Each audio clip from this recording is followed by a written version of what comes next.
Iki nyonya bapakmu yo durung sekeng. Tambah. Suwun ya, Pak. Tiba padha-padha. Nyoreng tamani reng ya. Ngene bapak iki engko dienggo pusaka tilikane.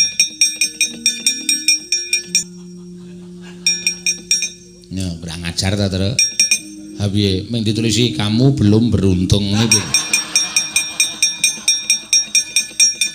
Menungso ora tatanan. Ya, Tru, aku ya udu wong sekeng. Saurarane aku ya nyumbangnya tak manana enggak. Sah ya, Tru. Lho kok sik. Kok sah piye? Iki nyumbang apa nyaur? Weh, iki ya kejaba nyumbang ya didep-idep nyaur, Tru. Oh, padha wae ora. Ah sumbangane. Weh, lah ya kowe. Kowe iki nyumbang karo nyaur utangku. Karo kowe. Piro iki? Widak. Utangmu 80 kok. Kurangane iso nek kowe mantu meneh.